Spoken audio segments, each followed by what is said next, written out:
j'ai eu 2 accouchements. Le premier pour mon fils, c'était donc en clinique. Dans l'ensemble, ça s'est plutôt bien passé, mais c'est vrai que ce qui était dommage, c'est que j'étais pas bien préparée à tout ce que j'allais ressentir dans mon corps. J'ai eu que les contractions de la faim, donc les bien fortes. Et c'est venu assez rapidement d'un coup. Et en fait, j'ai un peu paniqué parce que je sentais mon corps, mon col s'ouvrir. En fait, je sentais vraiment cette ouverture et j'étais pas habituée à ne pas contrôler en fait ce qui se passait pour mon corps. Donc c'était pour moi très, très compliqué. Je comprenais pas pourquoi j'avais autant de ressentis et pourquoi je sentais autant ce col s'ouvrir comme si ça faisait d'un coup en fait. Donc je pense que j'ai pas été super bien préparée à ça. En fait du coup j'ai demandé la péridurale. C'était pas une volonté forcément au départ, mais je me suis dit c'est le seul moyen pour que tout ça s'arrête, quoi, que je sente plus rien, pour me couper de mes ressentis. On m'a proposé la péridurale en me disant c'est maintenant ou jamais, donc j'ai dit oui bien sûr, je la veux tout de suite, que ça s'arrête. Et du coup je pense que j'ai pas trop ressenti quand mon bébé est sorti, quoi. J'ai poussé. Même à un moment donné, je pense que l'obstétricien m'a limite engueulée parce que je poussais trop. Et alors que je l'entendais pas me dire stop. Parce que il marmonnait dans sa barbe et je me sentais un peu seule. Heureusement, j'avais mon mari avec moi qui était génial. Grâce à lui, ça s'est bien passé aussi. Et après, donc, mon bébé est arrivé. Donc là, c'était bien sûr super. Ils ont demandé à mon mari de couper le cordon. Et ensuite, ils me l'ont posé. Après, ils se sont aperçus que j'avais des caillots au niveau de l'utérus, en fait, qui sortaient pas, qu'on devait évacuer pour pas avoir de problématiques après. Donc, ils ont pris mon mari et mon bébé, ils sont allés dans la salle à côté pour faire la pesée, mesurer, nettoyer, etc. Et moi, je me suis retrouvée seule dans cette salle avec l'obstétricien qui, lui, ils m'ont posé des gros sacs de sable, je crois, sur le ventre pour pousser, pour m'aider à expulser. Et visiblement, c'était pas suffisant, donc on m'a dit oui, l'obstétricien va vous aider. Et en fait, il a introduit sa main dans mon utérus pour aller chercher les caillots qui devaient être sortis. Et moi, j'étais là, complètement crevée après avoir poussé. Et c'était limite, faites quoi. Laissez-moi tranquille, juste faites. J'avais aucune conscience de ce qui allait être fait. Et je sais que c'était pour mon bien. J'ai pas de soucis par rapport à ça, je les blâme pas. C'est juste, je pense que j'ai pas été accompagnée émotionnellement, psychologiquement à ce moment-là. Et j'en garde un souvenir assez sombre, quoi. De cet homme qui s'introduit dans mon corps sans m'expliquer vraiment pourquoi, comment ça va se passer, de sentir sa bienveillance en fait. J'ai pas senti tout ça. Donc ça a été assez perturbant. Ouais. Et puis après, j'ai un peu oublié tout ça quand j'ai retrouvé mon bébé. La vie a repris son cours. Je me suis occupée de mon bébé.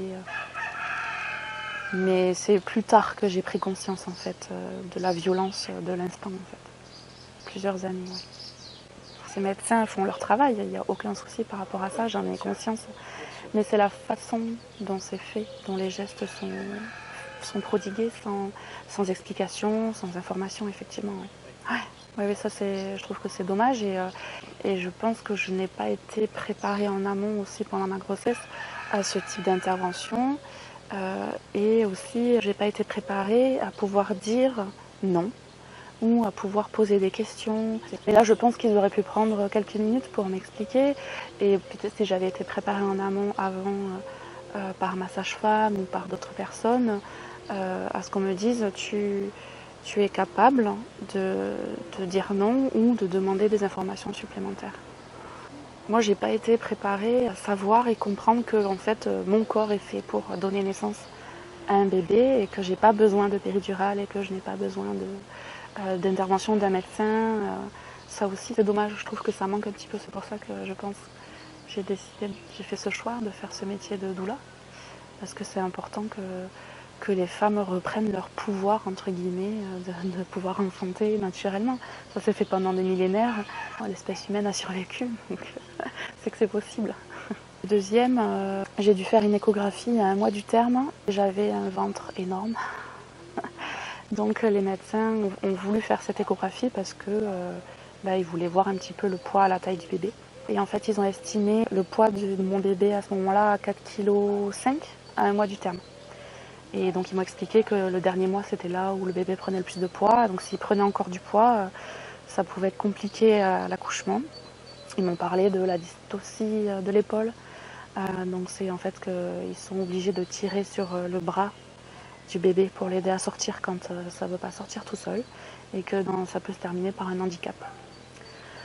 Donc ils m'ont bien fait peur. À cette échographie, j'étais dévastée. Et bien sûr, ils m'ont laissé le choix. Mais est-ce que j'avais vraiment le choix avec ces mots-là, en fait est-ce que j'avais vraiment le choix? Je sais pas. Et j'ai appelé tout de suite ma sage-femme pour savoir ce qu'elle en pensait. Elle m'a dit, mais prends le temps de réfléchir. Ils n'ont même pas mesuré ton bassin pour savoir si le bébé pouvait passer. Mais en fait, je l'entendais pas. On aurait pu me dire que tout allait bien se passer. Je l'entendais plus parce que j'avais peur. Donc du coup, avec mon mari, on a fait le choix de cette césarienne programmée à 10 jours du terme. Et ces césariennes, je trouve que c'est compliqué émotionnellement. Alors, c'est pas le même contexte dans toutes les cliniques et dans tous les hôpitaux, mais moi, par exemple, mon mari n'a pas eu le droit d'être à côté de moi. Il était dans une pièce derrière moi, et vitrée, donc lui, il me voyait, mais moi, je ne pouvais pas le voir. Pour lui aussi, parce que c'est important de parler des papas aussi, ça a été très très difficile, il a très mal vécu. Parce que pour le premier, il était très présent, il m'avait beaucoup aidé et il avait adoré ça. Il s'était senti vraiment acteur et c'était super pour lui. Et là, de se retrouver complètement en retrait, de ne pas pouvoir être à mes côtés, c'était une opération. Donc ça lui a fait très mal de me voir dans cette situation-là, allongée, les bras comme ça. C'est ça, pour une naissance, ouais, c'était compliqué. Lui, il a très très mal vécu. Ah, moi j'étais en stress, complètement en stress. J'ai pas ressenti d'ocytocine, c'était de l'adrénaline uniquement et pour les 2 accouchements. Après une césarienne, on reste au moins 2 heures en salle de réveil. Donc la maman, elle n'est pas avec le bébé pendant ces 2 heures-là. Ça c'est compliqué aussi. J'avais hâte de remonter, voir mon mari, mon bébé. Et après, il y a eu pas mal de choses compliquées à la clinique aussi. Mon mari qui a fait le pot à pot avec ma fille était assis sur une chaise et la chaise a cassé sous son poids, sous leur poids, tous les deux. Il s'est retrouvé les fesses par terre avec ma fille dans les bras. Après, moi, j'avais une sonde urinaire qui était sous ma cuisse, donc ma vessie ne se vidait pas. Et elle s'est remplie. Moi, j'avais super mal à la cicatrice de la césarienne et j'arrêtais pas de dire que j'avais mal, que c'était pas normal. Donc on m'a filé des médocs, presque jusqu'à la morphine. Et à un moment donné, ils se sont rendus compte que la poche d'urine était vide. Et donc j'avais ma vessie qui poussait sur ma cicatrice et ça aurait pu être catastrophique, quoi. Ma vessie aurait pu éclater ou la cicatrice aurait pu... Donc ça faisait 2 choses en un jour. Et quand on a une césarienne, on ne peut pas s'occuper de son bébé, quoi.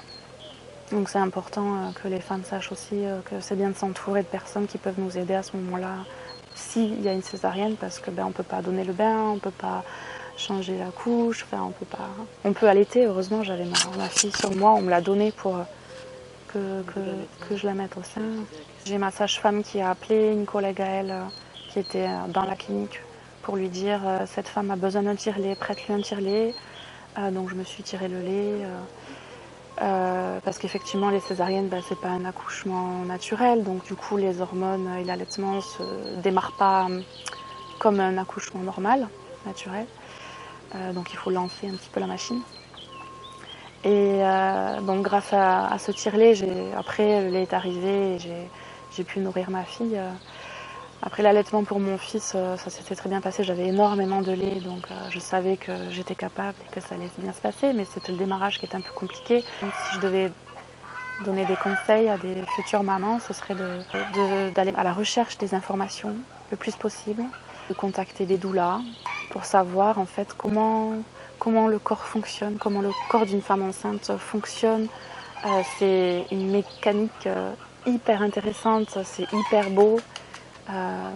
C'est magnifique de comprendre comment le corps s'harmonise en fait pour préparer à la création de cette vie et à la naissance de cette vie.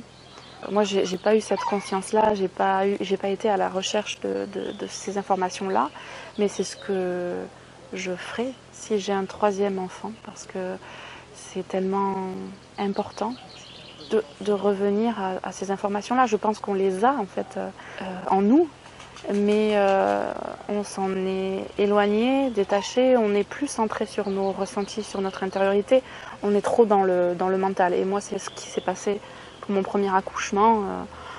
Quand j'ai poussé, quand mon bébé est arrivé, j'avais aucune conscience de tout ça, j'étais dans le mental. Donc l'ocytocine n'a pas pu se développer et augmenter. Et donc les doulas, ce sont des personnes qui sont bienveillantes, qui donnent des informations autres que médicales et qui peuvent vraiment nous aider à vivre cet instant de façon plus harmonieuse, beaucoup plus consciente et plus naturelle, de revenir à notre instinct de femme en fait. C'est ça qui compte le plus pour moi, c'est de revenir en tant que doula, d'aider les femmes à reprendre contact avec leur instinct, à leur femme sauvage quelque part, à leur intériorité, à se recentrer sur leur ressenti pour être capable de dire non à tout ce qu'on va leur proposer ou imposer, avoir le choix.